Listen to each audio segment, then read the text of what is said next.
This can't be happening. I'm afraid it is. We have no choice. There must be another way. There isn't. Frank Calloway was, by every measure the naked eye could offer, an unremarkable man. He was the kind of man who drove a 2003 Ford F-150 with a cracked passenger side mirror he never bothered to fix. He bought his shirts in 3-packs from Walmart. He mowed his own lawn every single Saturday morning, not because he couldn't afford to hire someone, but because, as he once told his daughter Maggie, there is something deeply wrong with a man who won't tend to what's his. He lived in the same 2-story house in Millbrook, Ohio that he had purchased in 1979 for $62,000. He never remodeled the kitchen. He never replaced the Harvest Gold refrigerator. He clipped coupons right up until the week he died. And yet, when Frank Raymond Calloway passed away on a Tuesday morning in March, quietly, in his armchair, with a cup of decaf going cold on the side table beside him, the world he had so carefully constructed behind closed doors began to come apart at the seams. Because Frank Calloway, the man who argued with his neighbor over a shared fence line and once returned a library book 14 years late with a handwritten apology note tucked inside it, was worth somewhere in the neighborhood of $1.4 billion. Let's know where you're watching from on the comments section and subscribe for more content like this. To understand how a man like Frank Calloway builds a billion-dollar fortune without his own daughter knowing about it, you have to go back to the beginning, not to some Wall Street boardroom or Silicon Valley garage, but to a small grain mill in rural Ohio in 1971. That was the year Frank, 23 years old and fresh out of the Army, took a job as a production manager at a feed supplier called Midwest Grain Solutions. He made $14,000 a year. He saved 11 of it. Every single year. By the time Midwest Grain Solutions was absorbed into a larger agricultural conglomerate in 1983, Frank had quietly accumulated enough capital to begin buying shares in companies most people had never heard of: slow, boring, industrial companies that made things like industrial seals, hydraulic fittings, and agricultural irrigation equipment. He didn't chase technology stocks. He didn't chase glamour. He read financial publications the way a physician reads medical journals, obsessively, methodically, in the margins of every lunch break and every quiet evening after Maggie had gone to bed. Real people who live like this exist. Jeffrey Holt of Hinsdale, New Hampshire, wore threadbare clothes and rode a lawn mower around town until the day he died and left his entire fortune of nearly $4 million to the town, a secret he had kept for decades. Jack McDonald of Seattle clipped coupons and kept his shirts just a little tattered while sitting on a fortune of $187 million. Frank Calloway was cut from that same quiet, iron-willed cloth. He did not believe in talking about money. Not to his friends. Not to his pastor. Not to the banker in town who assumed Frank was just another retiree with a modest pension. Certainly not to his daughter. Maggie, who grew up watching her father resole his own shoes and pack his own lunch every single day, had no reason to believe she was being raised in the shadow of something so vast. To her, Dad was just Dad, steady, stubborn, and impossibly frugal. The man who told her, on the night she left for college on a partial scholarship, work for everything. The moment you stop working is the moment life starts working against you. She carried those words like a stone in her pocket. She had no idea they came from a man who could have written a check for her entire university's endowment without pausing to blink. Margaret Ellen Calloway, Maggie to everyone who loved her, was 38 years old when her father died. She worked as a middle school science teacher in Dayton, Ohio, 45 minutes from where she grew up. She drove a used Subaru. She packed her own lunch. She and her husband Derek had a house they were still paying off, a golden retriever named Biscuit who ate more than he should, and what appeared, to every casual observer, to be a perfectly good life. She called her father every Sunday at 11 in the morning. She drove home 4 times a year: Thanksgiving, Christmas, her father's birthday in June, and one random weekend each spring that she set aside just to sit in his backyard and drink iced tea with him in lawn chairs that were older than her marriage. Frank adored Maggie with the particular intensity of a man who had lost Maggie's mother, Carol, to a stroke when Maggie was just 11 years old. He never remarried. He never even came close. Neighbors would sometimes try to set him up with widows from the church, and Frank would smile politely and decline without explanation. He poured everything, every unused drop of love he had, into raising that girl. He attended every science fair, every parent-teacher conference, every painful middle school choir concert where Maggie stood in the back row mouthing the words because she could not carry a tune and she knew it. He cheered louder than anyone. He was, in every sense that mattered, a magnificent father. And he kept his billion-dollar secret from her as deliberately and as completely as he had kept everything else. He did not do it out of cruelty. He did it out of love. And this is the part of the story that takes your breath away when you understand it fully, because Frank Calloway knew exactly what money does to people. He had watched it happen to others. He had seen families torn apart over estates that weren't even a fraction of his own. He had read enough financial history to understand that inherited wealth, when it arrives without preparation, without character already formed and tested, can be the single most destructive force a family ever encounters. He wanted Maggie to be ready. He wanted her to know exactly who she was before the world found out what she had. And so he waited. He planned. And then, on a Tuesday in March, with a cup of decaf going cold beside him, he ran out of time to tell her himself.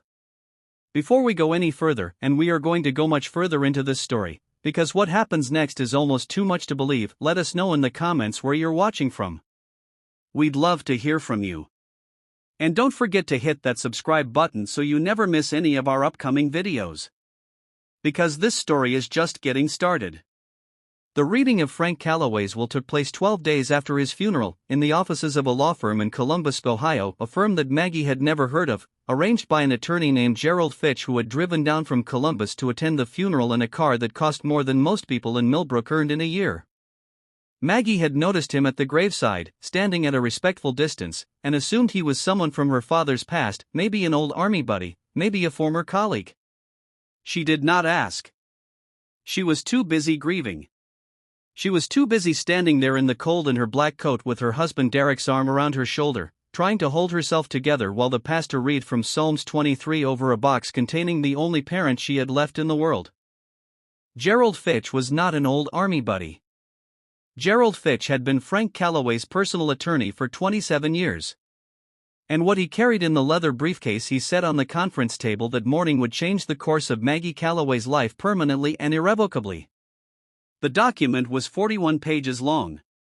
Maggie would later say that the first 15 pages felt like reading someone else's story, a story about holding companies and investment trusts and real estate portfolios and stock positions she didn't recognize and couldn't pronounce. Her brain kept trying to attach reasonable numbers to what she was hearing. Thousands, maybe. Hundreds of thousands. But Gerald Fitch kept reading, calm and measured, and the numbers kept climbing. And when he finally looked up from the page and told her the total net value of everything Frank Raymond Calloway had assembled in the quiet, coupon clipping, lawn mowing years of his invisible life, Maggie Calloway did not say a word for a very long time. She just sat there with her hands folded on the table in front of her, staring at the document, while somewhere in the back of her mind she heard her father's voice saying, "Work for everything." And she understood, finally, that he had. 10:30 to 13:30, Segment 5, Derek. Derek Allen Whitmore had married Maggie Calloway 9 years before her father died. He was handsome in a forgettable sort of way, sandy hair, easy smile, the kind of face that photographed well and was difficult to remember in a crowd. He worked in commercial real estate development, moving between companies every few years with the restless energy of a man who believed he was always on the verge of his big break. He was charming at dinner parties. He remembered people's names. He laughed at the right moments. He was, on the surface, exactly the kind of man a good woman like Maggie deserved to build a life with. But there are things that a marriage reveals about a person that no dinner party ever could. And the truth about Derek Whitmore was this: he had a relationship with money, other people's money in particular, that was deeply, fundamentally unhealthy. He had borrowed from Maggie's modest savings 3 times in the 9 years of their marriage.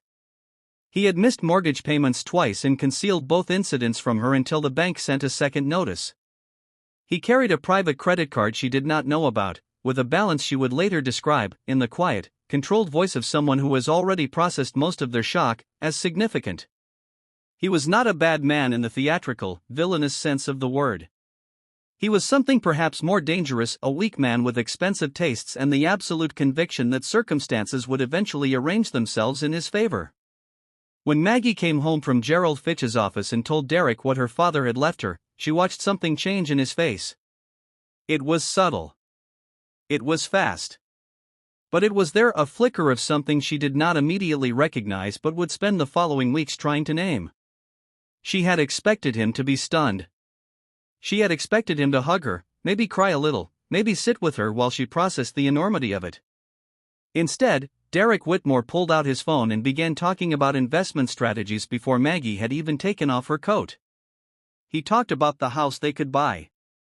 He talked about the development deal he had been pursuing for 2 years that just needed the right capital injection.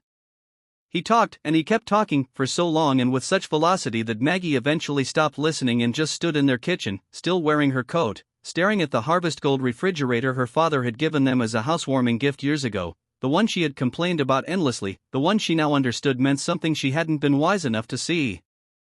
Jessica Marie Holloway had been Maggie's best friend since the 7th grade. They had met in gym class, both of them equally terrible at volleyball, both of them equally delighted by the absurdity of being expected to serve over a net, and they had been inseparable ever since. Jessica was the maid of honor at Maggie's wedding. She was the person Maggie called at 2 a.m. when her father had a health scare in 2019. She was the one who drove 4 hours in a February snowstorm to sit with Maggie in the hospital waiting room and bring her terrible vending machine coffee. She was, by every measure and every memory, the person Maggie trusted most in the world after her father. Jessica was also beautiful. She had always been beautiful effortlessly, almost carelessly so, in the way of someone who has never had to work at it. She was a freelance photographer, which meant she kept flexible hours and an open social calendar. She and Derek had always gotten along well. They had similar senses of humor. They teased each other in the comfortable, slightly barbed way of people who have been around each other long enough to know the soft spots. Maggie had always liked watching them interact. It had felt like evidence that the two most important people in her life genuinely liked each other. She would later understand that she had been watching something else entirely and had simply lacked the frame of reference to see it for what it was. The signs, in retrospect, were there. Derek had started going to the gym at times that did not align with his work schedule. He had become oddly protective of his phone in a way that was new and specific. He had started taking longer on small errands. He had begun offering opinions about Jessica's photography career with a level of detailed enthusiasm that exceeded what any reasonable friendship would explain. Maggie noticed all of this and noted it and filed it somewhere quiet, because she was grieving her father and managing an estate she didn't know how to manage and trying to get through every single day without sitting down on the kitchen floor and not getting up. She did not have the bandwidth to look directly at the thing she was already, on some level, beginning to know. And then, 63 days after Frank Calloway's funeral, she found out. It was not dramatic, the way these discoveries so rarely are. There was no screaming argument, no confrontation at a restaurant, no tearful confession delivered over a candlelit table. It was an ordinary Tuesday evening. Tuesdays had become significant in Maggie's life in a way she would later find grimly meaningful, and Derek had come home late from what he had described as a client dinner. Maggie had been at the kitchen table going through her father's financial documents, which had arrived in 3 large boxes from Gerald Fitch's office and which she was slowly, methodically working through with the same focused determination she applied to everything. She was still finding things that shocked her. A real estate portfolio in 4 states. Shares in a private water treatment company that had quietly tripled in value over 20 years. An account in her name that her father had been contributing to since she was born, a fact she had not known, a fact that reduced her to tears every time she thought about it. Derek came in, poured himself a drink without offering her one, and sat down across from her. And then he told her. Not because he had planned to. Not because he had arrived at some courageous moment of honesty. He told her because he had somehow persuaded himself, in the months since the will reading, that Maggie finding out was simply the beginning of an inevitable renegotiation, that the money changed the terms of everything, including the terms of his marriage. He told her he was in love with Jessica. He told her it had been going on for 7 months. He told her he was sorry in the tone of a man who was not particularly sorry but understands that saying so is a formality that must be observed. And then he told her he wanted a divorce. Maggie Calloway sat in her kitchen with her father's financial documents spread across the table between them, and she looked at her husband for a very long time. And then she said, quietly and clearly, "Okay." She said it the way her father had taught her to face hard things, without theater, without collapse, with the steady, quiet certainty of someone who has already done the most difficult work. She had buried her father. She had sat alone at his graveside in the cold. She had learned in a law office that the man she thought she knew had been carrying a secret large enough to transform her entire life.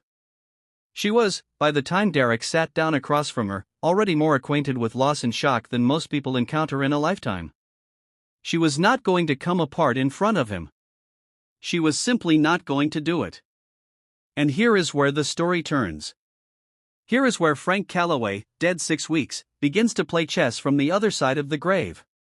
Because there were things in those 41 pages that Derek Whitmore had not read carefully.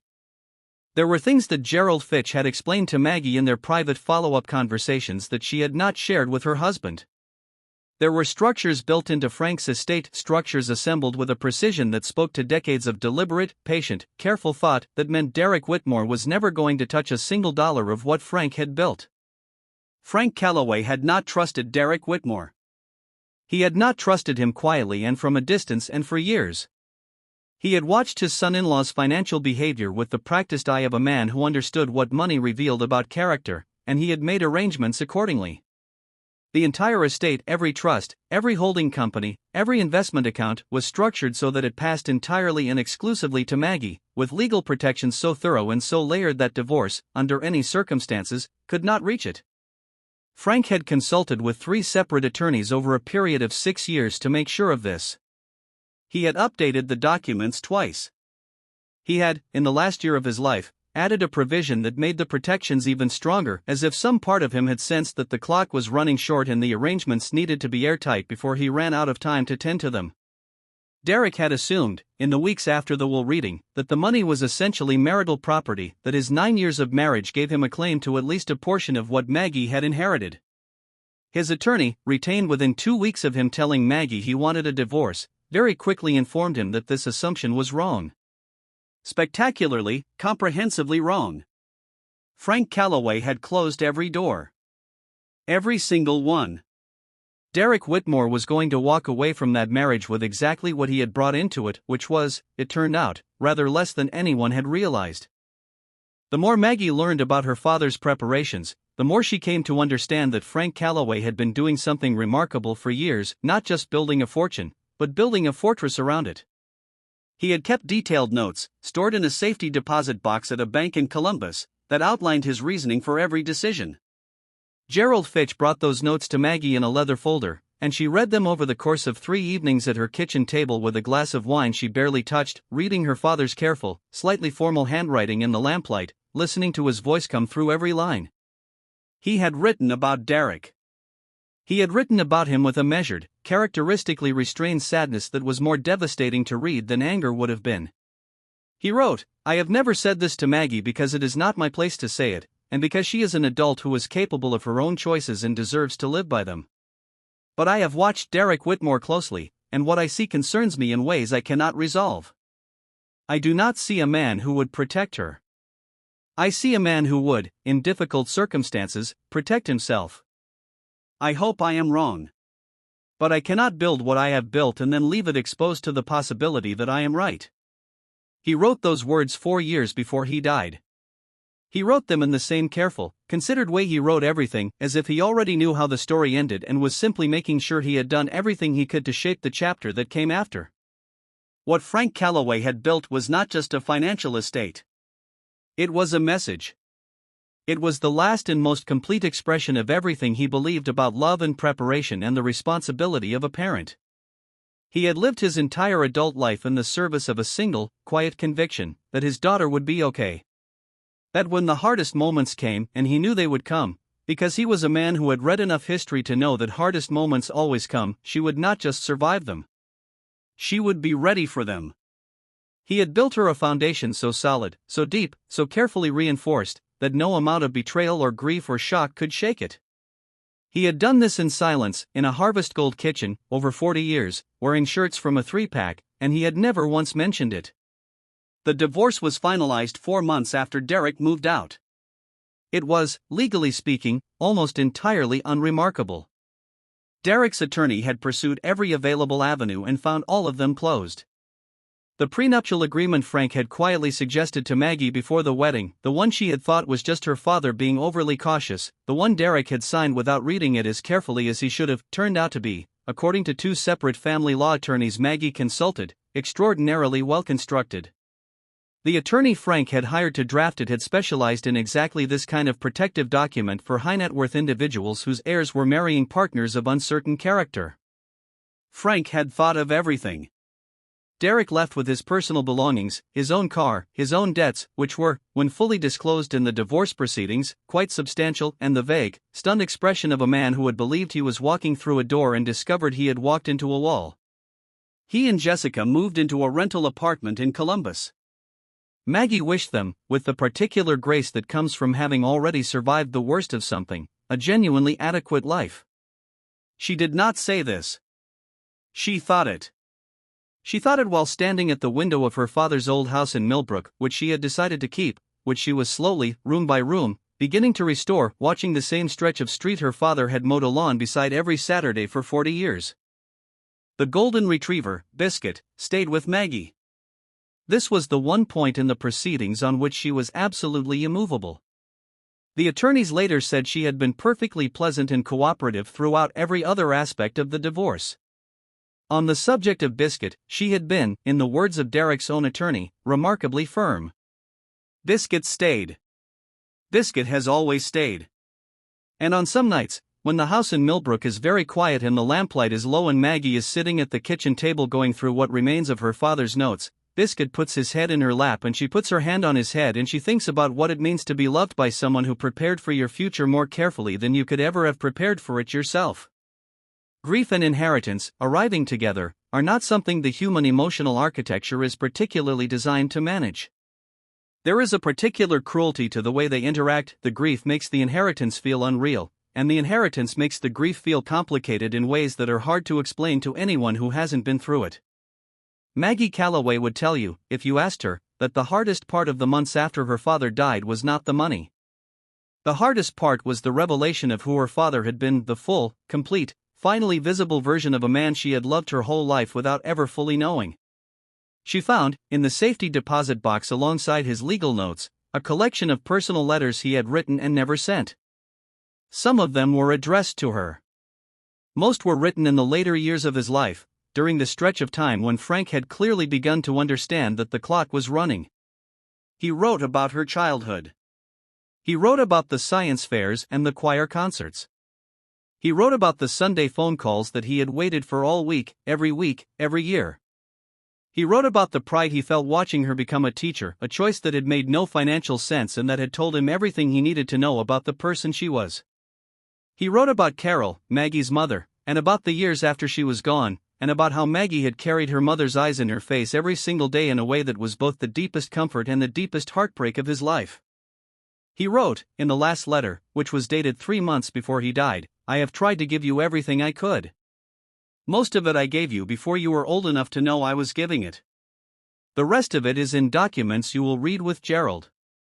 I know it will be a shock. I know you will wonder why I didn't tell you. The reason is this: I wanted you to be Maggie Calloway first. Completely, fully, without any qualification. I wanted you to know that you are enough, exactly as you are, without a single dollar attached. You always were. You always will be. Everything else is just the fence I mended so you could tend to what's yours." The word around Millbrook, in the months that followed, was complicated. People who had known Frank for decades found themselves rearranging their memories of him, reinterpreting moments, reviewing conversations, trying to find the seams in the ordinary life he had presented to the world. The hardware store owner who had extended Frank credit for a fence repair in 2009 and then been repaid with punctual, old-fashioned cash, now understood that the man could have bought the hardware store outright without pausing. The woman at the library who remembered the 14 years late book and the handwritten apology note now understood something different about that note, that it was not the gesture of a man who couldn't afford late fees, but of a man who believed that the right way to handle an obligation was to acknowledge it directly and personally, regardless of what it cost. People re-examine the ordinary when the extraordinary is revealed underneath it. That is what communities do. That is what families do. And what they almost always find, if they look with honesty, is that the extraordinary was never entirely hidden. That the values and the character and the deep, patient love were visible the whole time, just not in the form that wealth is usually expected to take. Frank Calloway's secret was not really the money. The money was the outcome. The secret was the discipline, the patience, the extraordinary self-control of a man who had decided, decades before anyone would have thought to ask him, what kind of father he wanted to be. Everything else, the harvest gold refrigerator, the 3-pack shirts, the Saturday lawn mowing, was just the surface of a decision he had made long ago and never wavered from. Derek Whitmore, it has to be said, eventually came to understand some portion of what he had lost. Not immediately. Not gracefully. But in the way that hard truths have of arriving on their own schedule regardless of whether you are ready for them. The understanding came to him slowly, in pieces, over the year that followed, as the life he had imagined, funded by a fortune he had never earned, failed to materialize and he was left instead with the life he had actually built, which was smaller and less comfortable than he had arranged himself to believe it was. Jessica, for her part, adapted to this reality in the way people generally do, with a mix of optimism and quiet recalibration that neither of them would fully articulate to the other for quite some time. What Maggie did with the money is, in some ways, the most remarkable part of the story. Because she did not do what most people would do. She did not buy a second house in a warmer climate. She did not upgrade the Subaru to something European and impractical. She did not quit teaching. She stayed in her classroom in Dayton, in front of 32 12-year-olds who did not know or care about her father's estate, teaching them how photosynthesis works and why the moon controls the tides and what it means that the same elements found in distant stars are found in the human body. She kept showing up. She kept packing her own lunch. What she did, quietly and without announcement, was begin to do with the money exactly what her father would have done with it, which is to say, she began to use it to build things that would outlast her. She established a scholarship fund at the Ohio State University system for students from rural communities who demonstrated, in her words, the particular kind of intelligence that doesn't always show up on standardized tests. She funded the restoration of 3 small-town libraries in counties that had been facing closures. She endowed a science education program for underfunded middle schools in Appalachian, Ohio. She made each of these gifts anonymously, through a foundation that bore no name anyone would recognize, and she made each of them with the same careful, methodical deliberateness with which her father had made every decision of his life. She also, in the spring of the year after everything happened, planted a vegetable garden in the backyard of the house in Millbrook. She had never gardened before. She was not particularly good at it at first. But she planted tomatoes and peppers and a row of sweet corn that struggled in the partial shade of the old oak tree and produced, in the end, exactly 4 ears. She ate all 4 of them on a Saturday afternoon in August, sitting in one of the old lawn chairs on the back porch, with Biscuit asleep at her feet and the yard quiet around her, and she thought about her father. She thought about the way he had tended things, the lawn, the fence, the invisible fortune, her life. She thought about what it meant to care for something patiently and without recognition, to do the work anyway, to trust that it would matter even when no one was watching. There is a line from one of Frank Calloway's unsent letters that Maggie has kept on a small notecard taped to the refrigerator, not the harvest gold one, which she eventually replaced, but the new one, the white one, the one that sits in the same spot in the same kitchen where her father once stood making coffee on Saturday mornings before going out to mow the lawn. The line says, simply, the right kind of love is the kind that prepares you for the world, not the kind that hides the world from you. She does not know, and will never know with certainty, exactly when he wrote those words. But she has come to believe he wrote them early, when she was still young enough that the whole of her life was still ahead of her, and that everything he did in the years that followed was an expression of exactly that belief. Frank Calloway died on a Tuesday in March in an armchair in Millbrook, Ohio, with a cup of decaf going cold beside him. He was 71 years old. He had no idea that he was leaving behind a story, he was simply leaving behind a life. But the life he left behind contained, as all the most extraordinary lives do, the full evidence of what a human being is capable of when they decide, early and without compromise, what kind of person they intend to be. He had been ordinary in every visible way and extraordinary in every way that mattered. He had built something lasting in the quiet, unobserved hours of an unremarkable life in Ohio, and he had built it entirely for someone else. Maggie Calloway is 40 years old now. She is still teaching in Dayton. She still drives the Subaru. She still calls Gerald Fitch's office on the first Monday of each month to go over the trust accounts, a ritual she has come to find oddly meditative. She has begun, slowly and without pressure, to allow new people into her life, people she selects with her father's precision and her mother's warmth, people who earn her trust the slow, proper way. She has not spoken publicly about any of what happened. She has not given interviews. She has not posted anything on social media that would give any indication of what she inherited or what she lost. She lives, as much as she can, exactly the way her father lived, in plain sight, without announcement, tending to what's hers. And if you drove through Millbrook, Ohio on a Saturday morning in early spring, you might see her in the yard of the old house on the corner, pushing a lawnmower across the same grass her father mowed for 40 years, and you would have absolutely no idea who she was. Her father would have considered that the highest possible compliment. She does too.